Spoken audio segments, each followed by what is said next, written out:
इंदौर में ड्रग्स तस्करी के मामले में दिन ब दिन नए खुलासे हो रहे हैं। डीआईजी हरिनारायण चारी मिश्र ने बताया कि ड्रग पैडलर्स छात्रों को ये कहकर कोकीन देते थे कि हर्बल ड्रग्स लेने से नींद नहीं आएगी और रात भर पढ़ाई कर सकोगे। वहीं पूछताछ में कई सनसनीखेज खुलासे भी हुए हैं।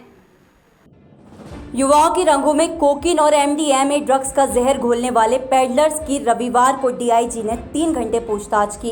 एक पैडलर्स ने बताया कि छात्रों को यह कहकर टारगेट किया जाता कि हर्बल ड्रग्स कोकीन का एक स्मॉल डोज यदि वे रात में पढ़ाई करने से पहले लें तो उनकी एकाग्रता तगड़ी हो जाएगी। इससे वह घंटों बिना नींद लिए अच्छे से पढ़ाई कर सकते हैं।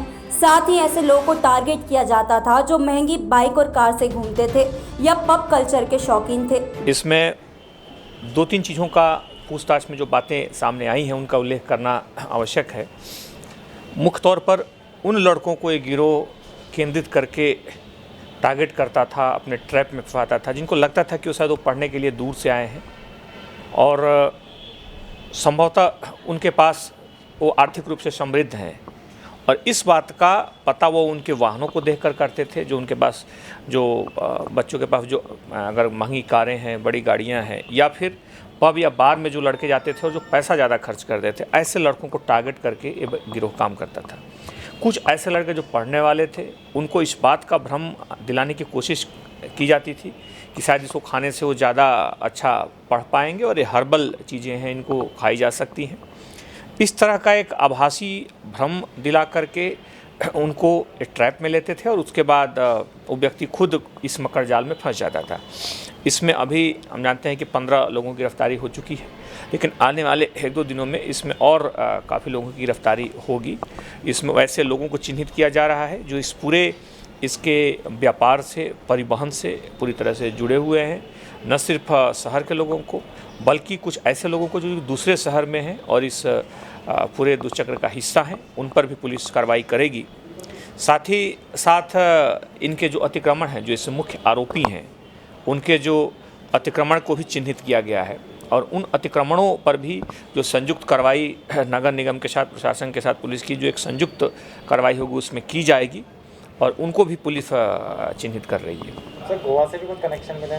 डीआईजी मिश्र ने बताया कि मामले में 15 लोगों की गिरफ्तारी की जा चुकी है। युवाओं को नशे का एडिक्ट बनाने वाली आंटी काजल जैन उर्फ प्रीति 24 दिसंबर तक पुलिस की रिमांड पर है। इस दौरान ड्रग्स गिरोह से जुड़े हर उस शख्स की मॉनिटरिंग करवाई जा रही है जो ड्रग्स लेने के साथ उसे कमीशन पर बेचते हैं। आरोपियों के मोबाइल, सोशल मीडिया चैटिंग में पुलिस को नशे के कई एडिक्ट लोगों की नशा खरीदने व रखने वालों की भी जानकारी मिली है। ऐसे करीब 26 और आरोपी चिन्हित किए गए जिनके तार इस गिरोह से जुड़े हैं। पुलिस सभी की तस्दीक कर रही है और नाइजीरिया से भी लिंक जुड़े हैं। इसमें 2-3 बड़े शहरों से भी संपर्क आया है। वहाँ कुछ ऐसे लोगों के भी नाम आए हैं जो नाइजीरिया और दूसरे देशों से जुड़े हैं। तो पुलिस, चूँकि उनके नाम पता ज्ञात है, बहुत सारा चीज़ ऐसे है जो कोडिंग पर और आभासी सूचनाओं पर चलता था, इसलिए पुलिस को अभी सही जानकारी जुटाने में और मेहनत करनी पड़ रही है। लेकिन हम उस अंतिम कड़ी तक ज़रूर पहुँचेंगे और इसमें निश्चित तौर पे जो अभिभावक हैं उन्हें इस बात का ध्यान रखना चाहिए कि अगर बच्चा पढ़ रहा है तो इस बात का ध्यान दें कि वो पैसा कहाँ खर्च कर रहा है, किसके संपर्क में है, उससे लगातार एक संवाद रखें, संवादहीनता ना हो।